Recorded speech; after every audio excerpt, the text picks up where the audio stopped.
ನಿಮಗೆ ನಾನು 100 ಸಲ ಹೇಳಿದ್ದೀನಿ ರೀ, ಬಿಸಿಲು ದಿನದಾಗ ಈ ಜ್ಯೂಸ್ ಹೆಸರಲ್ಲಿ ಸಕ್ಕರೆ ಡಬ್ಬಿ ತರಬೇಡ್ರಿ ಅಂತೇಳಿ. ಅದಕ್ಕೆ ಈ ರೀತಿಯ ಹೆಲ್ದಿ ಆಗಿರುವಂತಹ ಆಲ್ಟರ್ನೇಟಿವ್ಗಳನ್ನ ತಪ್ಪಲಾರ್ದ ನೀವು ಬೇಸಿಗೆ ಒಳಗೆ ಮಾಡಿ. 1 ಕಪ್ಪಷ್ಟು ರಾಗಿಯನ್ನು ತೊಗೊಂಡು ಅದನ್ನು ಸ್ವಲ್ಪ ಹೊತ್ತು ನೀವು ಚಲೋ ಹೊತ್ತಂಗೆ ಹುರಿರಿ, ಒಂದು ಪರಿಮಳ ಬರ್ತೈತೆ ಅಲ್ಲಿ ತನಕ ನೀವು ಹುರಿಬೇಕಾಕೈತಿ.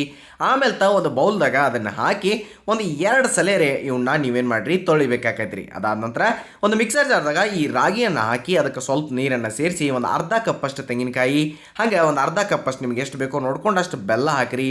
ಒಂದು 5-6 ಏಲಕ್ಕಿಯನ್ನು ಸಿಪ್ಪೆ ಸಮೇತ ಹಾಕಿ ಚಂದಂಗೆ ಗೆರ್ರ ಅನಿಸಿದ್ರಿ ಅಂತಂದ್ರೆ ಪೂರ್ತಿ ಸಣ್ಣಾಗಿ ಹೋಗ್ಬೇಕು ರೀ. ಹಂಗೆ ಮಾಡಿ ನೀವು ಒಂದು ಕಾಟನ್ ಬಟ್ಟೆ ಒಳಗೋ ಅಥವಾ ಒಂದು ಚಾನಿಗೆ ಒಳಗೋ ಇದನ್ನು ಹಾಕಿ ಪೂರ್ತಿಯಾಗಿ ಇದ್ರ ಎಕ್ಸ್ಟ್ರಾಕ್ಟನ್ನು, ಇದರ ಹಾಲನ್ನು ನೀವು ತಕ್ಕೊಳ್ಬೇಕ್ರಿ.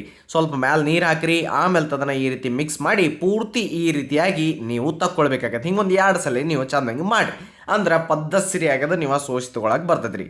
ಕಾಟನ್ ಬಟ್ಟೆದಾಗಾದ್ರೆ 1 ಸಲ ನಡಿತೈತಿ.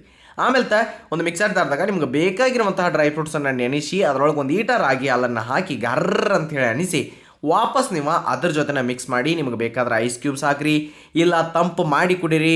ಭಾಳ ಹೆಲ್ದಿ ಆಗಿರುವಂತಹ ಕ್ಯಾಲ್ಸಿಯಂ ರಿಚ್ ಆಗಿರುವಂತಹ ಮಸ್ತ್ ಆಗಿರುವಂತಹ ಈ ರಾಗಿ ಹಾಲನ್ನು ತಪ್ಪಲಾರ್ದ ಮಾಡಿರಿ.